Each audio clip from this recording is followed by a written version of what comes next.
오늘 말씀은 누가복음 22장 63절로부터 71절까지 말씀입니다.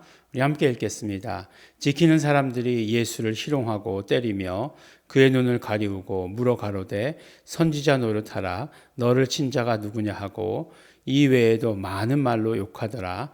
날이 새매 백성의 장로들 곧 대제사장들과 서기관들이 모이어 예수를 그 공회로 끌어들여 가로되 내가 그리스도여든 우리에게 말하라. 대답하시되 내가 말할지라도 너희가 믿지 아니할 것이요 내가 물어도 너희가 대답지 아니할 것이니라. 그러나 이제 후로는 인자가 하나님의 권능의 우편에 앉아 있으리라 하시니 다 가로되 그러면 내가 하나님의 아들이냐. 대답하시되 너희 말과 같이 내가 그니라. 저희가 가로되 어찌 더 증거를 요구하리요. 우리가 친히 그 입에서 들었노라 하더라. 아멘. 네, 이제 예수님께서 이제 그 빌라도의 법정, 우리가 잘 아는 빌라도의 법정으로 가기 전에 이제 공회 앞에 서게 됩니다. 그러니까 날이 밤이 지나고 이제 아침이 되어가지고 공회 앞에 서시는 그런 장면이죠.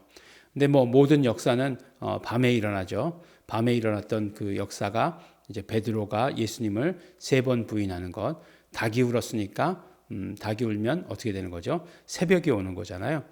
그러니까 그 일이 있었고 또 껌껌할 때 보니까 예수를 희롱하고 때리고 눈을 가리우고 선지자 노릇해라. 뭐 너를 친 자가 누구냐? 묶어놓고서 때린 다음에 맞춰봐라. 뭐 이렇게 예수님을 희롱했다라고 이렇게 말씀하는 거죠. 그래서 이런 모습들을 보면서 그런 생각을 했어요. 그냥 예수님께서 그냥 돌아가시면 되는데 이러한 모습들을 정말 그 왜 성경에서는 기록하고 있을까? 라고 하는 것들 그런 생각들을 해본 적이 있습니다. 어쨌든지 간에 꼭 필요하니까 기록해 놨겠죠. 네. 근데 사실은 이런 것들을 통해서 모든 구약의 말씀들, 구약이 예수님에 대해서 예언한 모든 말씀들을 다 이루는 것이다 라고 이렇게 또 이야기하고 있습니다. 근데 이제 오늘 보니까 이제 예수님께서 신문 받으시는 게 2번이에요. 그러니까 공회 앞에서 1번, 그 다음에 이제 빌라도 법정에 가서 1번. 근데 왜 빌라도 법정이 이들에게 필요했는가? 이들에게는 사람을 죽일 권한은 없었기 때문에 그래요. 어떤 종교에 대해서 자치를 인정했어요.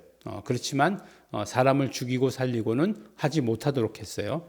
그렇기 때문에 사람을 죽일 수 있는 것은 로마의 법에 따라서 결정할 일이었기 때문에 그래요. 그래서 이들이 이제 그 죽음에 대한 그런 어떤 정확한 구실을 만든 다음에 이제 그 빌라도가 있는 총독이니까 그 법정으로 가야 되는 것이었어요. 근데 우리가 잘 알고 있듯이 이게 뭐 법정이라고 하는 것, 뭐 여기가 정식 법정은 아니지만 그래도 유대 법에 따른 법정이잖아요. 공회면은 법정이라고 하는 것이 어떤 기능을 하느냐. 이 법정이라고 하는 것은 정말 진실이 밝혀지는 곳이 법정입니다.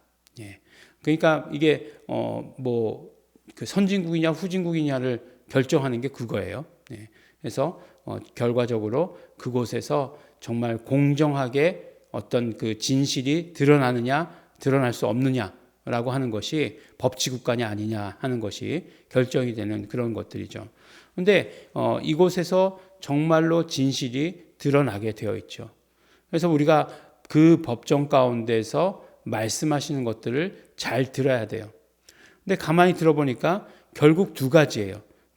첫 번째 질문이 뭐였죠? 네가 그리스도냐? 라고 질문한 거였어요. 그 다음에 2번째 질문이 뭐였죠? 그럼 네가 하나님의 아들이냐?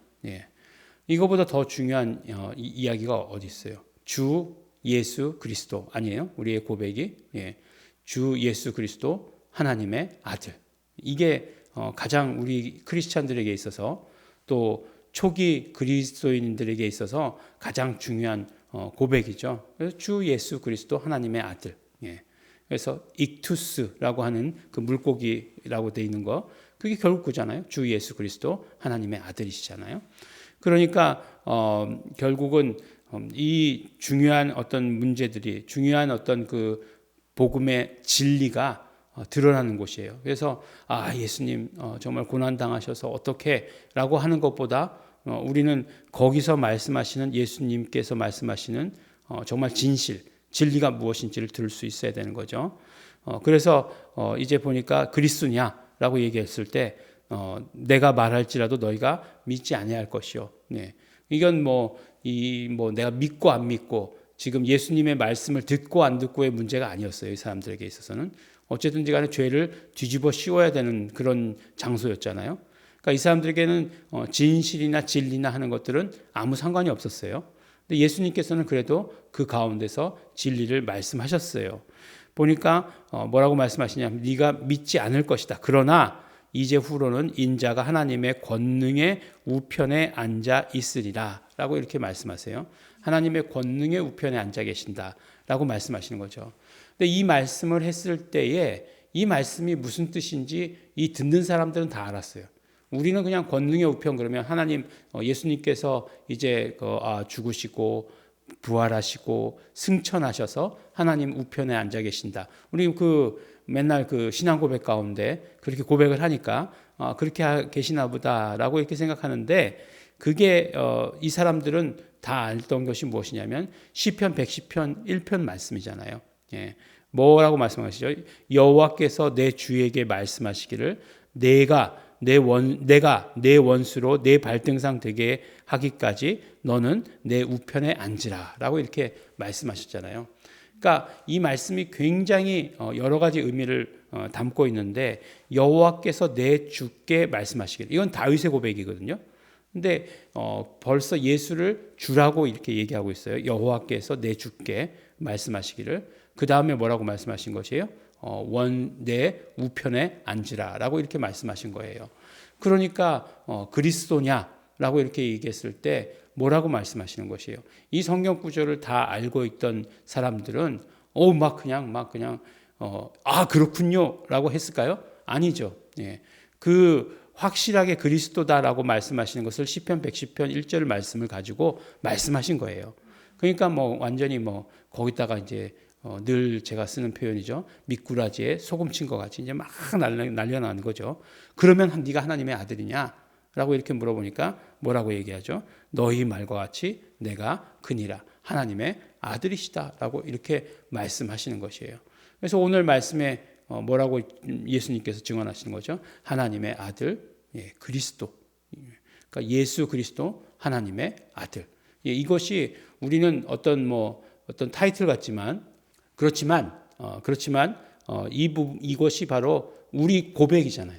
우리 신앙 고백이잖아요. 예수가 누구이신가 했을 때 고백이잖아요. 그런데 그 고백을 드러내는 곳, 완전히 온전하게 드러내는 곳 어디라고요? 공회에서 사람들 앞에서 신문하실 때 이것을 그대로 드러내신다라고 하는 것을 보게 됩니다. 오늘도 우리도 지금 우리의 고백이 바로 예수 그리스도, 주 예수 그리스도 하나님의 아들이십니다. 라고 하는 것. 어떻게 고백하죠? 베드로의 입을 빌려서 고백하죠. 예수님, 당신은 그리스도시요 하나님의 아들이십니다.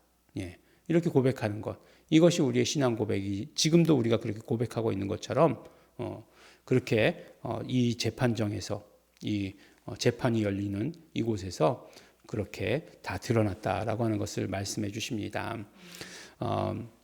우리도 그러므로 우리 이 고백이 이 진리가 그대로 우리에게서 고백되어져야 되는 것, 매일매일 삶에서 고백하고 살아야 되는 것을 말씀해 주시는 것입니다. 기도하겠습니다. 하나님 아버지 감사합니다. 오늘도 우리의 고백의 근거가 바로 예수 그리스도께서 직접 말씀하시고 드러내신 그 진리에 있는 것을 오늘 알게 되었습니다. 하나님 아버지, 늘 우리가 예수가 나의 주 되시며 예수가 그리스도시며 예수가 하나님의 아들이신 것을 고백하는 자 될 수 있도록 축복하여 주시옵소서. 감사드립니다. 예수님 이름으로 기도드렸습니다. 아멘. 이 시간에 우리 기도하실 때 성령으로 아니하고는 예수를 주시라 할 수 없느니라 말씀하셨습니다. 그러므로 우리가 언제나 성령님을 의지합니다. 성령님으로 말미암아 예수를 나의 주 그리스도 하나님의 아들로 고백하게 하시옵소서. 성령님 의지합니다. 우리 다 같이 통성으로 기도하시겠습니다.